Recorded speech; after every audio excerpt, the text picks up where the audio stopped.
Hey everybody, it's Charmin and it's Tuesday, so that must mean that this is another episode of the Travel Docket. Today's case involves Traveler A that decided to book their wonderful, months-long looked forward to vacation with a very trusted travel advisor. And Traveler B that decided to do a DIY style and just go ahead and book something really quick on the internet and hope that everything works out. Interestingly, in this situation, I'm both Traveler A and Traveler B. So let me break it down for you. So last year, I had the opportunity to go to Jamaica, and I already knew that this was going to be a somewhat emotionally heavy trip for me, just because my father was from Jamaica. I recently lost him. I'm a daddy's girl through and through. And so the one trip that we weren't able to make together was going and seeing his homeland with him and meeting family members and just having that really boots on the ground experience.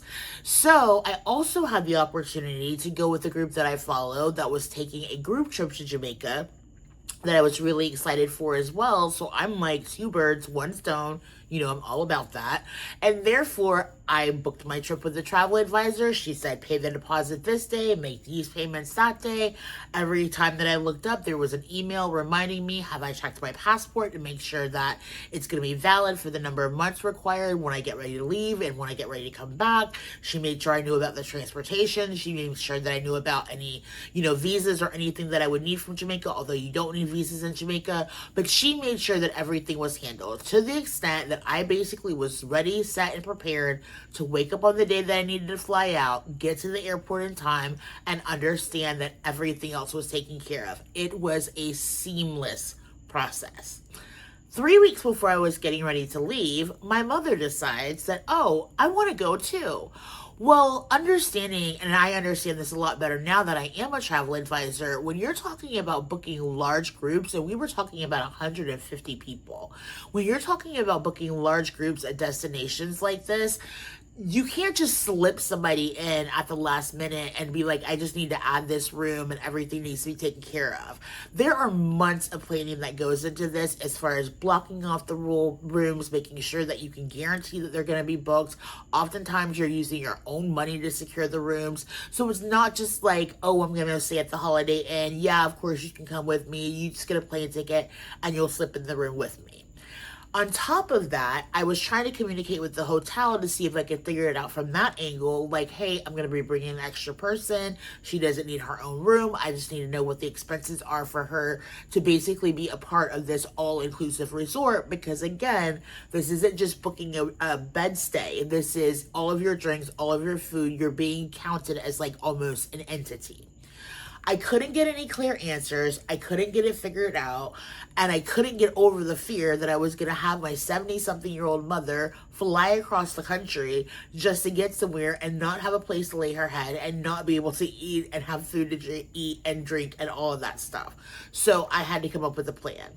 So I had the brilliant idea of, you know what, I will just go ahead and book her own room, understand the cancellation policy, get there, explain everything to the resort once I'm there, cancel the rest of her room. Yes, I may lose a little bit of money because of the late cancellation, but I've got the peace of mind of knowing that she's going to be comfortable, she's going to have a place to stay, and it's not like I'm going to fly her out and then we're going to have all these questions later.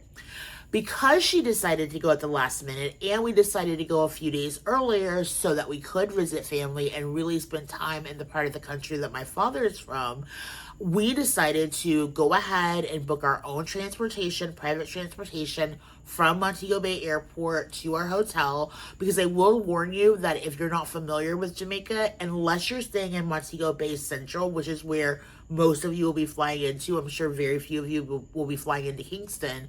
If you're flying into Mobay, most of the resorts, there are resorts in Montego Bay, but most of the resorts are in Falmouth, Ochos Rios, Trelawney, 45, 50 miles, sometimes hour and a half, 2-hour drives away from the airport. And so you're going to need to arrange transportation to get from the airport to the hotel. If you do the transportation that tends to come with some of these package deals, just understand that usually you're going to be boarded on a bus that of people that are going to multiple different resorts, and you're getting dropped off wherever you fall into the succession. So it's not just like a straight path through. On top of that, my mother had never actually been to Jamaica before, so she had never seen Montego Bay before. And since we were having to drive through anyways, I wanted her to have that experience, grab a nice lunch, everything like that. So I made sure all of those details were taken care of before we left. My mom also has mobility issues, and so I wanted to make sure that she could get around the hotel freely and comfortably. So I had arranged for her to have a mobility scooter delivered to the hotel so that everything would work out seamlessly. And it was. Everything was going perfect until we got to the hotel. So now, Exhibit A. I'm Traveler A. I show up and I've been booked through a trusted, wonderful, by the way, travel advisor. And so therefore, when I get there, there's already an envelope with my name on it that has all the instructions about, how to make dinner reservations, how to make any other spa services or anything that I need to get done at the hotel. They've already got my key card or bracelet ready for me to be able to get in and out of my room. And the only thing that these people tell me after handing me my wonderful welcome drink was, "We can't wait to see tomorrow how great of a night's sleep you had tonight." Then it comes time to check in my mother. Now, mind you, my only concern is, okay, look, right now we have 2 rooms. We only need 1 room because we're not going to sleep in separate rooms. I understand that I'm going to have to pay a cancellation fee, but I basically need you to cancel the rest of this room and put her in the room with me, settle it up, and it'll all be good. I thought that was the biggest thing that I had to deal with. What I was not prepared for was the fact that they couldn't even find a reservation under her name. Now, mind you, I'm a lawyer by day and also a very anal person. So therefore, I had printed out all the confirmation information, including the hotel and the airlines and everything. Like, I know it's on my phone, but I need to make sure it's on paper just in case we have to go through like an evidentiary hearing here, right? So I've got everything printed out. I'm looking at it. I'm showing it to the hotel. It clearly says this person is booked at this hotel. They paid this amount of money. This is the room that they're supposed to be in. And then after you figure out that that's what's going on, we can handle the rest of the situation. I want to first off start by saying that the people at the hotel could not have been any kinder, any more gracious, or any more helpful. But understanding in part that when you're doing this DIY booking stuff, whether it be Expedia or Booking or Priceline or whoever you use, and hint, hint, 9 times out of 10, they're also all pretty much connected to each other anyways.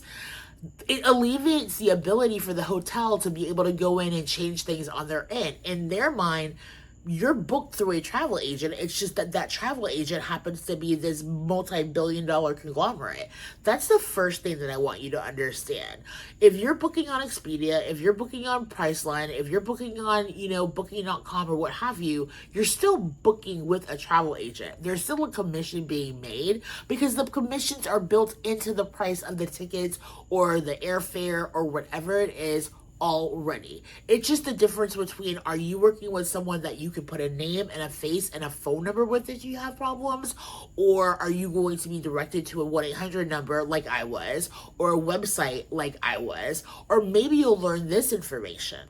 So even though I clearly had documentation that said that I had booked with this company and this was my confirmation number and everything should be fine and it should all be able to be found under this information, I was later told that, well, I know that you thought that you booked through that company, but in reality, you actually booked with one of our subsidiary companies, even though you would have known the difference because the website still looks the same and all of the information that's printed out is the same. But basically, we can't help you. You need to call them.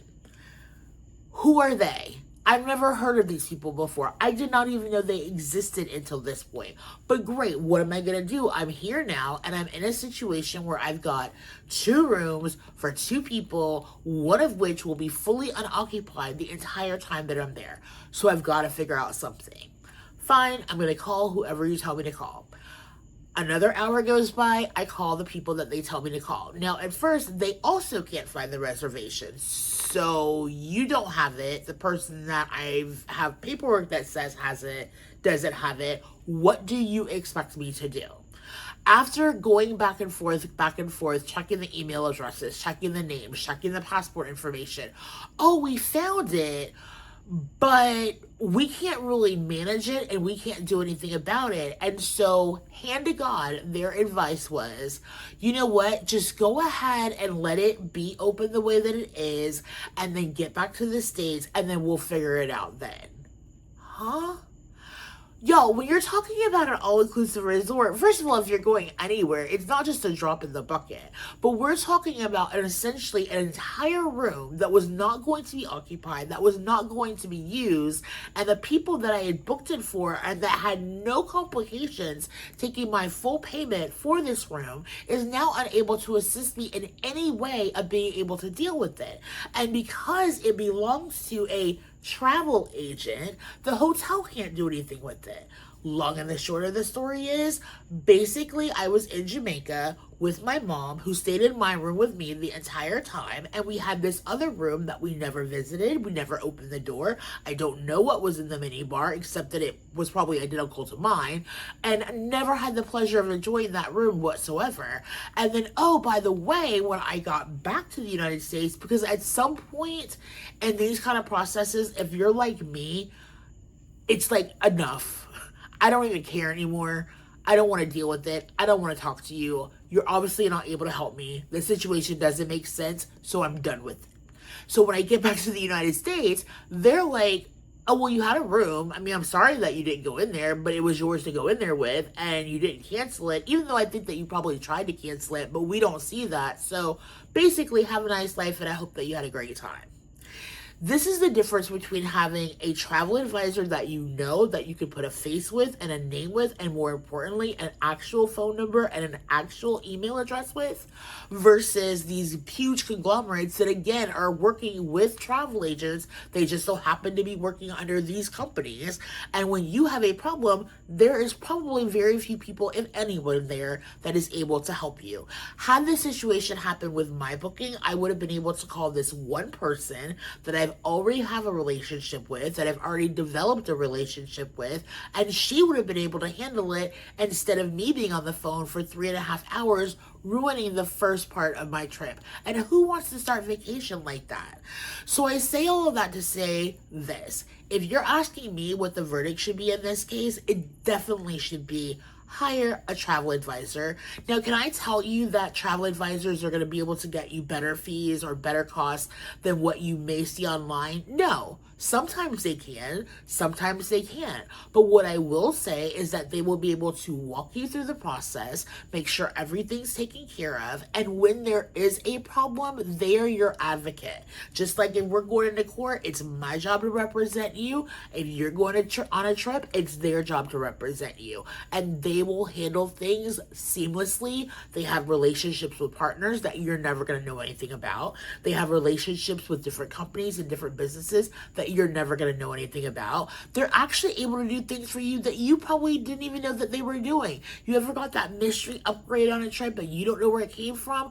Probably because a travel advisor had a, promotion that she had access to, and just very gently and proudly slipped that onto you. So I'm going to say that the travel advisor wins, and wins for me every time. And I'm not saying that because I'm a travel advisor now.